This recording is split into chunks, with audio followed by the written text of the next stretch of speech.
Support buat Kak Ariel, yuk kasih tepuk tangan support buat Kak Ariel.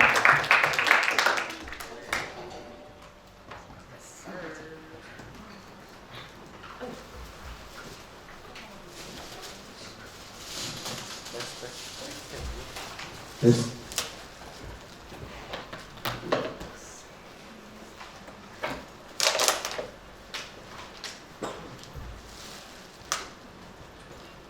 Ya, shalom semuanya. Nah, tema kita hari ini untuk melanjutkan seri berlari dalam tujuan Tuhan itu, aku beri judul Endure in God's Purpose, bertahan di dalam tujuan Tuhan. Sebelumnya aku mau tanya nih ke teman-teman yang di sini, masih ada yang ingat gak minggu lalu Kak Agi tuh poinnya garis besarnya apa sih gitu? Mungkin Timo masih ingat gak Timo? Memiliki roh kebenaran, iman dan hikmat. Ya. Kalau minggu lalu Kak Agi udah nyampein gimana sih yang namanya itu roh kebenaran, iman, hikmat itu kita bisa aplikasikan gitu. Itu apa sih gitu? Nah sekarang ini kita bahas bagaimana seandainya kita sedang berlari dalam tujuan, itu udah pasti nggak semuanya itu mulus teman-teman. Pasti akan ada yang namanya rintangan, yang namanya ya situasi nggak ideal, halangan, aku nggak tahu lah itu apa yang teman-teman mungkin sekarang lagi rasain. Tapi ada saat-saat pasti saat kita lagi semangat-semangatnya berlari itu ada situasi yang nggak ideal. Nah, itu gimana kita bisa menang dari itu teman-teman? Boleh.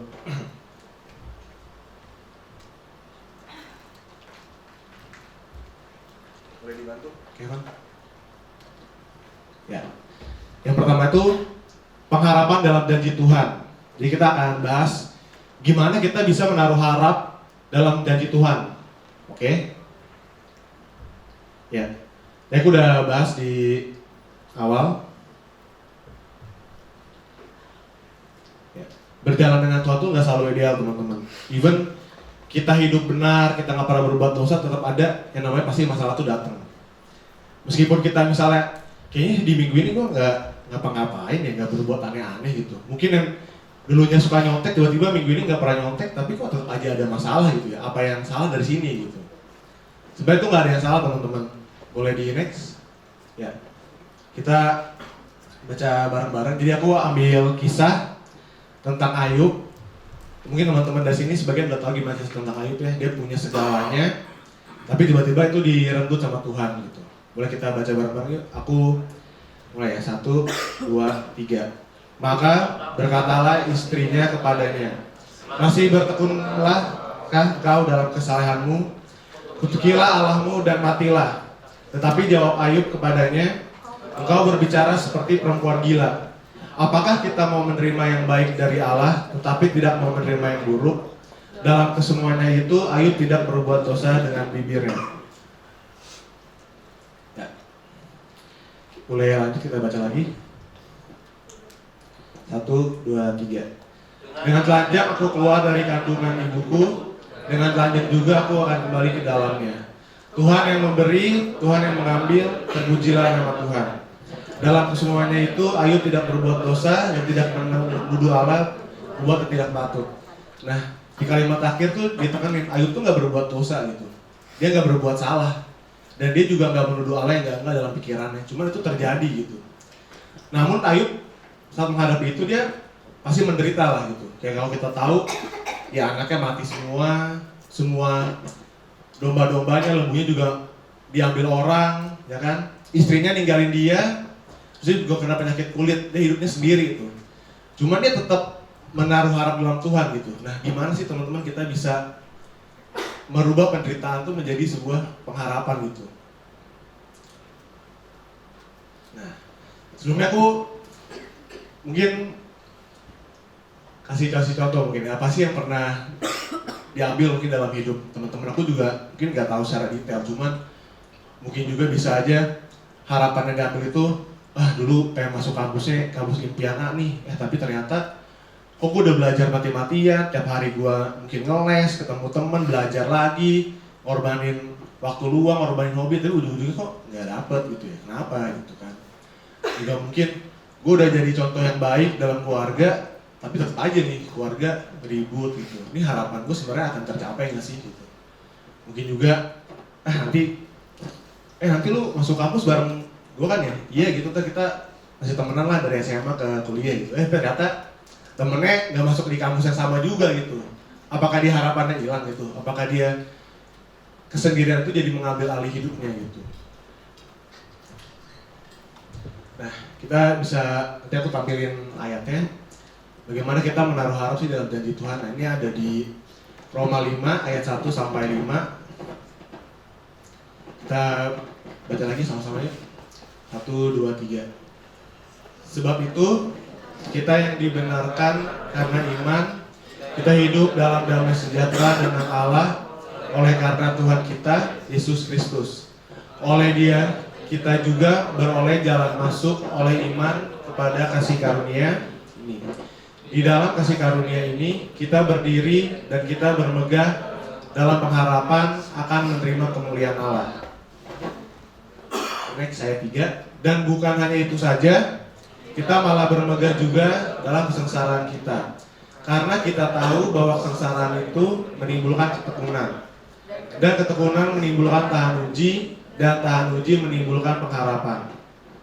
Dan pengharapan tidak mengecewakan karena kasih Allah telah dicurahkan dalam hati kita oleh Roh Kudus yang telah dikaruniakan kepada kita.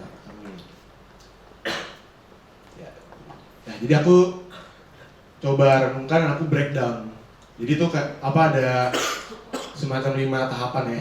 Pertama iman, kesengsaraan, ketekunan dalam Tuhan, tahan uji atau endurance, dan harapan. Nah, ini aku bakal sedikit kasih ilustrasi gimana sih gitu kan. Bila kita berharap dalam Tuhan dan berharap mungkin di luar Tuhan. Mungkin aku minta maju Ezra sama Joshua deh. Boleh maju?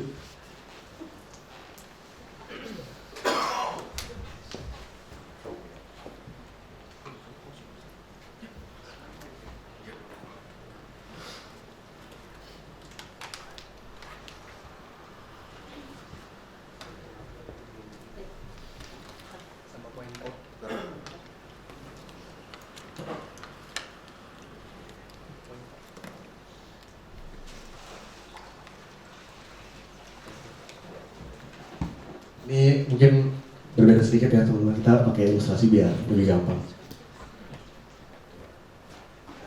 Jo sama Ezra boleh buka tutup ya?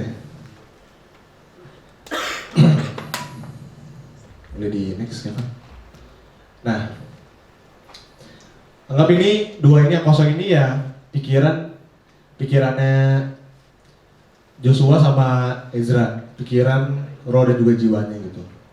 Terus kita kan tahu ya teman-teman, kemarin Kak Agi udah bilang iman itu timbul dari pendengaran akan firman. Nah, misalnya Ezra ini tiap hari selalu bikin renungan, dia selalu merenungi firman Tuhan, diisi terus. Nah, sini ceritanya Ezra sama Joshua ini punya harapan tahun depan mereka kuliah nih, dapat kampus yang terbaik gitu, dibantu sama temannya yang pintar buat belajar bersama. Nah, sedangkan Joshua ini gak pernah baca firman teman-teman. Joshua kerjaannya sibuk lah main aja gitu kan, kayak pickleball lah pokoknya sampai ke internasional lah gitu, sampai ada di New York Times Square posternya gitu. Nah terus Ezra baca firman kan, Ezra ngambil nih satu firman untuk dihidupi di Yesaya 55 ayat 8. Rancanganku bukanlah rancanganmu, jalanmu bukanlah jalanku, demikianlah firman Tuhan. Coba baca lagi, mungkin di minggu depannya direnungin, karena masa depan sungguh ada dan harapan itu tidak akan hilang. Oke? Nah, terus tiba-tiba datang nih bentar lagi kan, udah mau dekat-dekat ujian nih misalnya. Udah dekat ujian pasti ada yang namanya pressure lah, kita nggak mungkin nggak menampik, namanya menuju step pendidikan berikutnya pasti akan lebih sulit gitu untuk kita bisa lolos mungkin tesnya atau ujiannya. Nah, tapi karena Ezra tiap hari baca firman, udah ada yang namanya kan di Efesus 6 itu perisai iman, pedang roh, ketopong dan keselamatan. Nah, ini boleh ditutup, disegel botolnya. Nah, disegel pakai perlengkapan dan senjata rohani. Sedangkan Joshua yang tiap hari main pickleball, gak pernah belajar, gak pernah berdoa juga, kosong kan, gak ada segelnya tuh pikirannya, jadi apapun bisa masuk kayak ke Joshua. Oke, next. Nah, di ketekunan, tekun itu apa sih? Aku coba searchkan di KBBI. Tekun itu sungguh-sungguh gitu, belajar, berusaha dan sebagainya. Nah di sini ya Ezra tekun bukan hanya juga berdoa, tapi ya juga belajar gitu. Jadi kita kan tahu iman tanpa perbuatan ya mati gitu loh. Jadi ya even kita berusaha tapi nggak berdoa ya percuma. Sebaliknya juga teman-teman. Nah sedangkan Yosua ya balik lagi, dia nggak tekun juga, belajar juga ogah-ogahan, mungkin sesekali belajar lah gitu kan. Terus ya nggak pernah baca firman lagi ya pasti akan mudah digoncang nih untuk nextnya gitu. Boleh dilanjut gitu. Nah di tahan uji ini, kalau misalnya ilustrasinya seperti ini, kalau misalnya botol yang terisi penuh, kalau dibejek coba, Ezra bejek, susah kan? Nah, coba Jos. Nah, kalau yang nggak pernah diisi oleh kebenaran firman, pasti akan jadi kayak botolnya Joshua teman-teman. Maksudnya di tahan uji ini nggak bisa gitu, ya gampang gitu. Coba Ezra, kalau misalnya ada isinya, mungkin akan ada remuk-remuknya juga, cuman tetap bertahan gitu loh. Tapi kalau nggak pernah diisi, ya gampang banget buat misalnya diremukkan sama ya dunia gitu. Misalnya ya tadi pas lagi di kesengsaraan, bisa aja teman-temannya pergi gitu. Temennya tadinya janjiin, ya nanti kita belajar bareng lah gitu, seminggu lagi kan ujian kan kita belajar bareng. Terus teman-temannya juga pergi yang ngajak. Kalau misalnya dia nggak pernah diisi firman atau kebenaran, ya dia pasti bakal gampang digoncang kan. Aduh teman-teman gue ninggalin nih.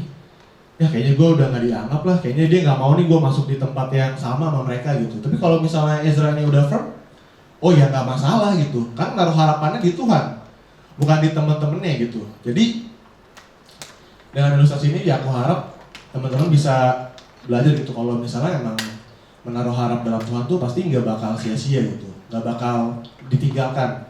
Sekarang misalnya Ezra nih, tadi ditinggalin temennya kan, dia bisa lolos tahan uji.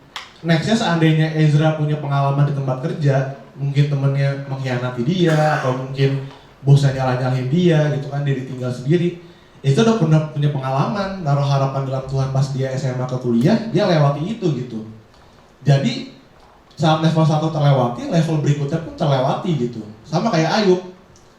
Ya kan, Ayub mungkin pertama dibilang kan hewan-hewan peliharaannya diambil orang. Dia bilang gak apa-apa gitu kan.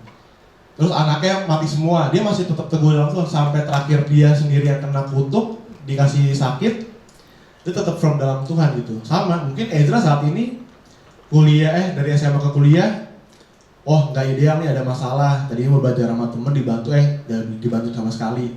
Bagi Ezra yang udah firm dalam Tuhan ya itu nggak masalah. Nanti nextnya di kuliah, misalnya dia punya proyek kelompok, tiba-tiba kerja dia doang nih, it's okay. Ezra tetap masih bisa melewati itu gitu. Dengan firm dalam Tuhan ya kita bisa melewati hal-hal yang gak ideal dalam hidup kita gitu. Dan Ezra pun tetap berada dalam tujuan Tuhan. Dia gak akan mundur, gak akan nyerah gitu.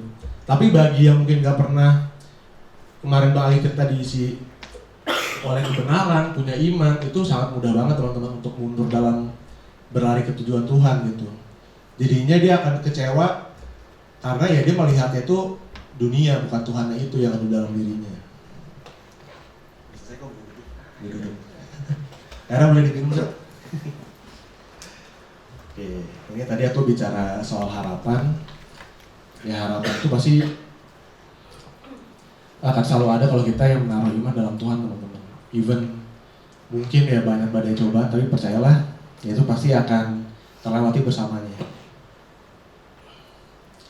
Nah, yang kedua boleh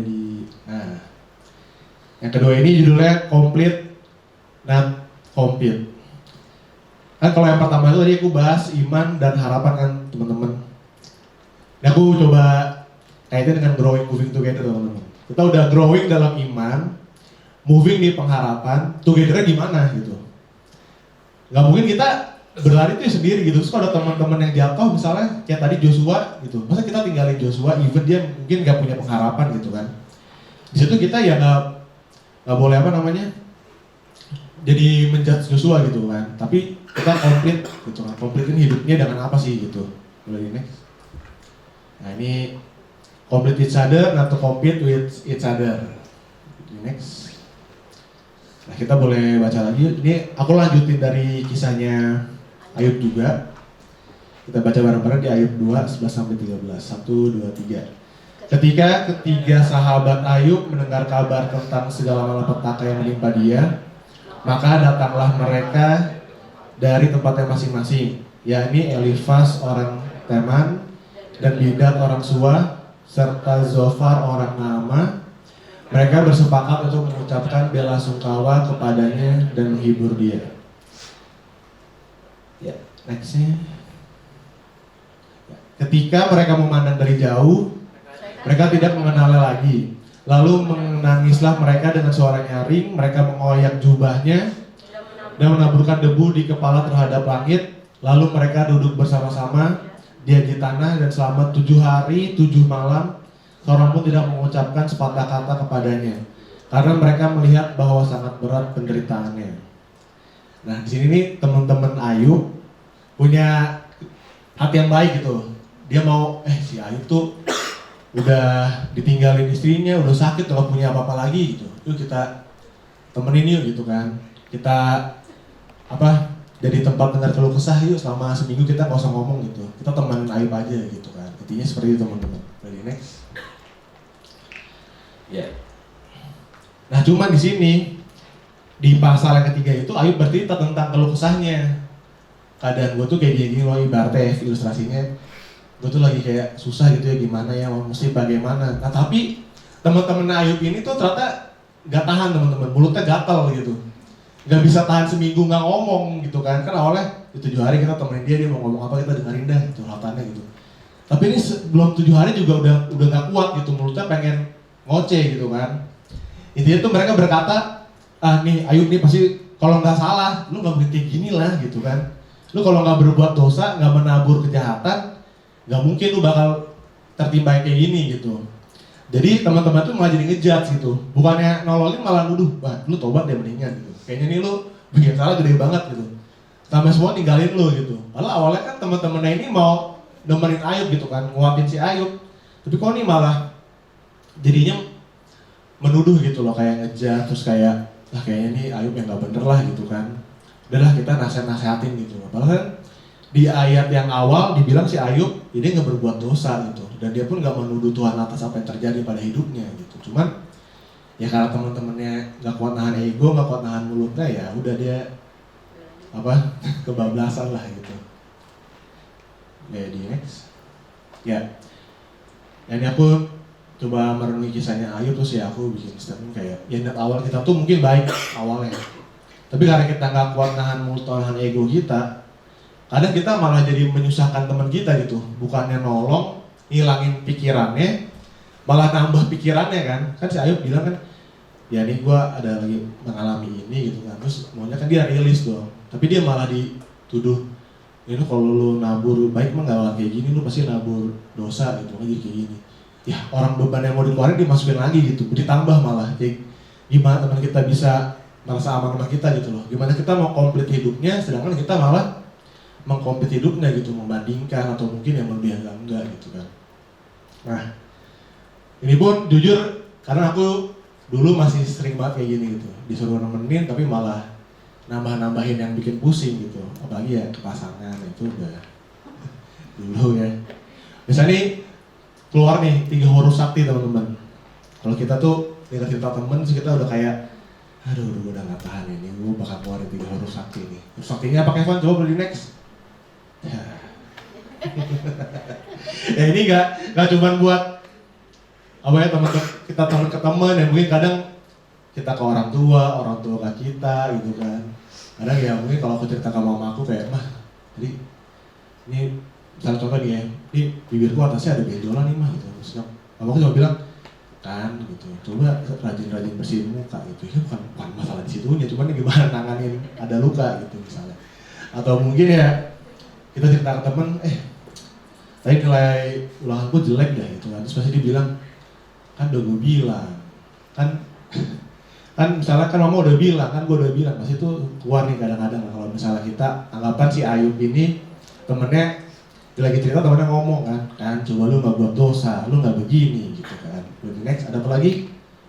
Makanya belajar, makanya berdoa, makanya. Nah ini sering lah nih gue juga dulu yang mengalami lah, nggak cuma aku jadi pelaku, gue jadi korban gitu kan. Ya aku nggak tahu teman-teman mungkin juga pernah mengalami atau secara nggak sengaja kita ngomong ke temen, makanya lu yang bener lah gitu kan, makanya berubah, makanya komsel, makanya lama-lama dia juga kabur sih teman-teman, udah nggak mau lagi ngobrol sama kita gitu kan, tiap kali ngobrol makanya terus gitu kan. Di next, nah ini juga nih contohnya lah ya, ini adu mekanik nih jadinya teman-teman. Ini dulu ya aku punya teman sih, teman kantor gitu kan. Dia tuh selalu banget ngadu mekanik. Jadi kalau misalnya, ya dulu jujur dia agak dijauh sih, karena kalau misalnya kita ngomong satu omongan, lo baru juga misalnya, dulu gue pas kecil, dia udah ngomong duluan, wah dulu pas kecil gue udah tuh. Jadi kita kayak, ya cerita, belum juga ngomong masalahnya dia udah ngadu mekanik duluan gitu kan. Ya, kita gimana mau mengeluarkan beban kita, dia malah masukin cerita dia gitu loh. Nah ini ya salah satu mungkin apa namanya, ya kita membandingkan gitu loh, membandingkan derita gitu kan. Mungkin orang kadang ada yang membandingkan kemegahan, tapi sini membandingin derita gitu ya, buat apa juga gitu loh. Nggak boleh bilang ke kanan kirinya, jangan ya dek ya.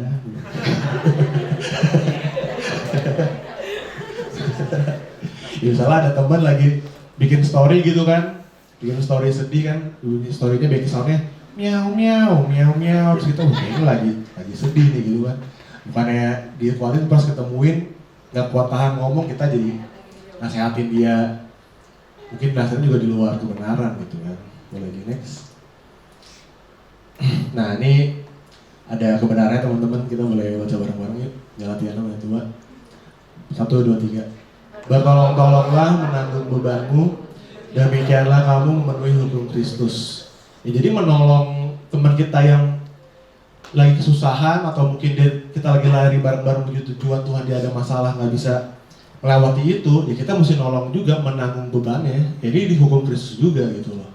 Bukannya kalau ada temen yang lagi susah malah ya udah kita, gue udah naruh pengharapan dalam Tuhan, lu belum kan, ya udah tuh urusan lu gitu, bukan urusan gua gitu kan. Mau lu keterima di kampus impian atau misalnya punya temen ya itu kan iman kerohanian lu, bukan urusan gua gitu. Itu enggak ya teman-teman. Justru kita mesti bisa mengkomitkan mereka yang menanggung bebannya juga gitu loh. Gak cuma mau enaknya sendiri gitu, karena ya Tuhan pun datang buat melayani ya, bukan untuk dilayani teman-teman. Di next. Nah ini apa sih yang bisa kita lakuin gitu kan? Ya lengkapi dengan ya menjadi tempat aman untuk curhat gitu, nggak judging dan menyanggah. Ini aku naruh kebenaran firman ya, kalau ini ya yang ngomong ya juga bukan aku gitu, tapi ya dari Tuhan Yesus sendiri gitu. Jadi ya kalau misalnya temenan cerita ya sabarlah gitu, belajar buat dengerin sampai selesai gitu. Kalau misalnya memang dia ceritanya panjang nggak apa-apa teman-teman, itu juga bagian dari kita menjadi teladan Kristus kok, kita mau dengerin keluh kesah teman kita gitu. Kalau aku ada cerita dikit, aku punya teman dewasa muda, dia sering banget telepon gitu kan. Ada masanya di mana aku dari balik foto pre-wed, terus lagi ribet-ribet bawa koper 2 biji gitu kan, di bandara ngurusin masuk kereta segala macem, tiba-tiba nelfon tuh udah jam 11 malam kan. Terus aku bilang sama Gis, lagi ada Gis sebelahku, aduh ini ya kan ya gitu kan. Dalam hati mah berat teman-teman, jujur gak mudah gitu kan. Jam 11 malam angkat 2 koper, capek keringetan gitu kan, kena AC udah pasti mungkin masuk angin gitu, angkat telepon temen yang mau curhat, aduh. Tapi aku bilang Gis, yaudah deh aku angkat aja gitu kan, mungkin dia mau cerita apa yang penting gitu. Aku sih selalu menganggap setiap telepon yang datang atau setiap chat yang datang, baik itu dari teman-teman atau dewasa muda, aku mencoba untuk menanggapi itu ya semuanya dengan sama. Itu penting gitu. Mungkin ya sekedar bercerita, tapi ya aku juga tahu endingnya, mungkin dia akan cerita hal yang lebih penting, lebih krusial, lebih privasi, ya aku akan tetap menanggapi itu. Akhirnya ya aku angkat sih, meskipun ya agak ribet ya, pasang headset kan di kereta berisik tuh ya jalannya terus. Tanya kenapa gitu kan, enggak real gue gini, oh ya udah, akhirnya jika cerita ya dia minta dikuatkan lah dalam satu hal gitu. Next. Nah ini gak membandingkan diri kita dengan teman atau orang lain sih. Jadi aku bilang ya gak usah compete sama yang lain gitu, gak usah bersaing mana yang lebih hebat gitu. Juga kalau teman-teman mau lebih hebat dari yang lain, Tuhan Yesus bilangnya apa? Ya kita ya saling melayani justru kan, suruh melayani. Berapa banyak orang kita layani justru kalau ingin jadi yang lebih besar di antara para murid kan, dibilangnya gitu. Terus aku juga mungkin mau sedikit matiin sih teman-teman. Kadang tuh kita nggak bandingin kita sama orang lain itu, rumput tetangga pasti lebih hijau ya. Kesannya seperti itu kan. Itu juga salah satunya karena mungkin si teman yang kita bandingin itu, dia setiap hari siram rumputnya, siram kebenaran, ya kan, siram firman, dia renungin. Sedangkan kita kadang ngeliat terus, ya rumput kita nggak pernah kita urus teman-teman. Pikiran, jiwa kita, roh kita nggak pernah kita urus gitu, karena kita ngeliat orang lain terus gitu. Baiknya ya kita urusinlah rumput kita gitu loh. Ya kita kasih firman buat pikiran kita renungkan apa sih yang kita dapat di hari ini, apa pengharapan yang mau teman-teman buat kedepannya gitu loh. Jangan dia ngebandingin sama orang lain. Kalau kita bandingin terus, ngeliat terus, ya kita ya nggak akan terurus gitu. Boleh ini? Ya, mampu membawa kembali teman yang tersesat. Ini ada kebenaran teman-teman. Jadi kalau kita ngelihat domba yang tersesat, itu kita mesti bawa kembali teman-teman. Jangan sampai dia udah jauh banget, terus kita ya udah, kita juga makin jauh dari dia. Yang tadi aku bilang, mungkin tadi Jos nggak pernah belajar, terus Ezra punya pengharapan.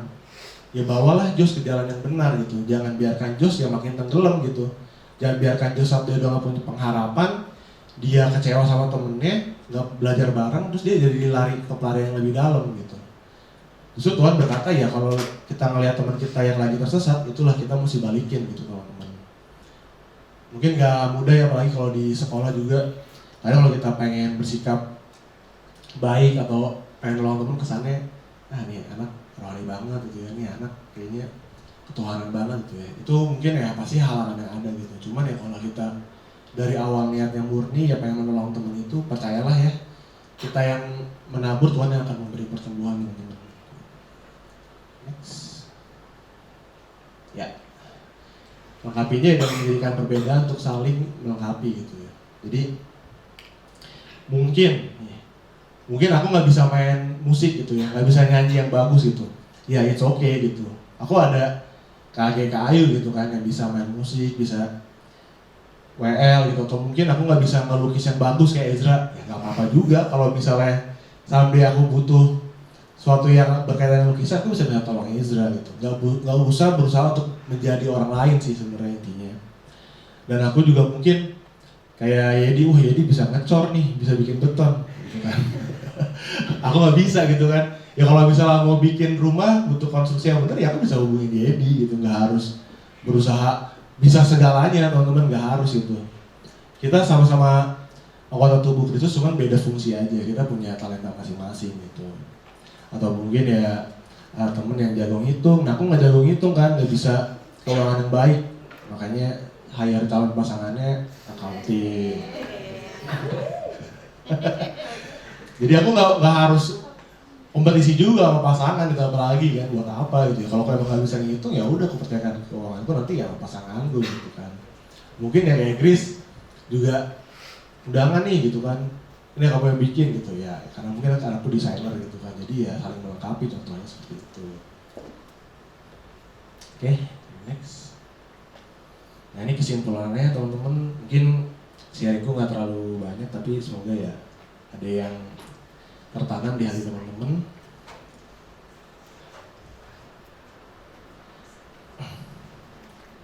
Boleh kita baca sama-sama kesimpulan yang pertama. Berlari menuju tujuan Tuhan, perjalanan tidak selalu ideal. Namun pengharapan dalam Tuhan membuat kita tahan terhadap masalah yang terjadi. Karena yakin bahwa janji Tuhan dalam firman-Nya akan terjadi. Mungkin sekarang belum terlihat, tapi pasti terpenuhi. Yang kedua, berlari menuju tujuan Tuhan bukan kompetisi. Agar orang-orang di sekitar kita juga memiliki ketahanan terhadap masalah atau konflik, kita perlu menguatkan dan menolong mereka, melengkapi satu sama lain, bukan kompetisi dengan satu yang lainnya. Dan sini, mungkin kalau teman-teman juga ingat pas kemarin Kayu sempat sharing tujuannya Tuhan itu apa aja sih gitu kan?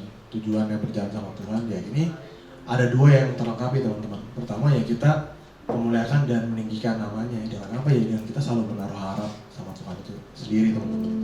Dan kita menjadi serupa dengan Kristus. Kita mengasihi Allah dengan apa ya? Mengasihi teman-teman kita juga gitu yang mungkin saat ini ya jalannya berat gitu loh, nggak mulus. karena kita udah pernah lewatin dan punya pengalaman itu ya, alangkah baiknya kita juga menguatkan mereka seperti itu.